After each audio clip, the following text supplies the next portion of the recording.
Hello bachcho. Let's read the question. The question is amino acids are organic compounds and are called alpha amino acids. Why? Option A. Amino acids are organic compounds containing an amino group and an acidic group as substituents on two different carbons. Option B. Amino acids are organic compounds containing an amino group and an acidic group as substituents on the same carbon. Option C. Amino acids are inorganic compounds containing an amino group and an acidic group as substituents on two different carbons.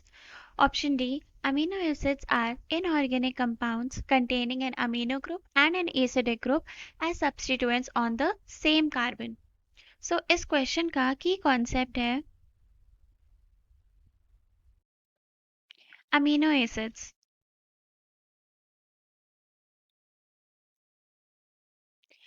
सबसे पहले तो amino acids क्या होते हैं? ये organic compounds हैं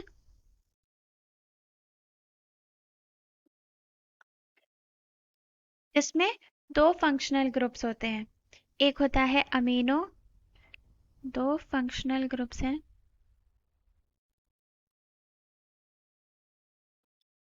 जिसमें से पहला है अमीनो ग्रुप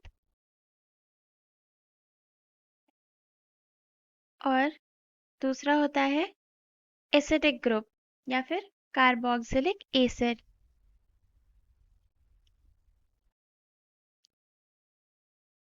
नेचर में कई तरह के अमीनो एसिड्स पाए जाते हैं depending upon the core structural functional groups.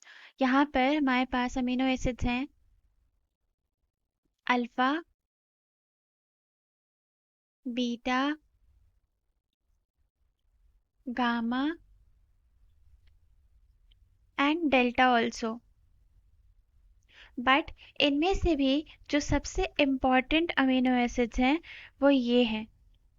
ये हमारी बॉडी में बिल्डिंग ब्लॉक्स होते हैं प्रोटीन्स के.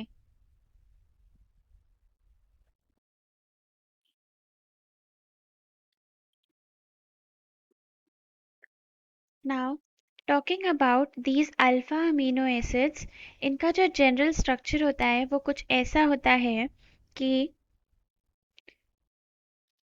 एक होगा बेसिक कार्बन और उस कार्बन से लगा होगा एक कार्बोक्सिलिक एसिड ग्रुप और एक लगा होगा अमीनो ग्रुप और एक होता है हाइड्रोजन.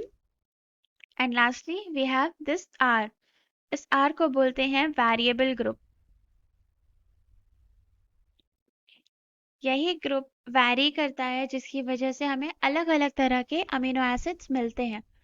नाउ ये जो स्ट्रक्चर हमने देखा इसमें इस कार्बन पर जो मेन फंक्शनल ग्रुप है वो है COOH और इस COOH के बाद ये जो एडजेसेंट कार्बन है ये हो जाता है अल्फा और अल्फा कार्बन से लगा है अमीनो ग्रुप इसलिए इसको बोलते हैं alpha amino acid. Now coming back to the question, यहाँ पर पूछा था कि अमीनो एसिड्स को अल्फा अमीनो एसिड्स क्यों बोलते हैं. सो ये क्या होते हैं? ये ऑर्गेनिक कंपाउंड्स हैं जिसमें अमीनो ग्रुप और एसिडिक ग्रुप दोनों सेम कार्बन पर लगा होता है. So the correct answer would be B. Amino acids are organic compounds containing an amino group and an acidic group as a substituent on the same carbon. Hope you understood the solution well. Best of luck.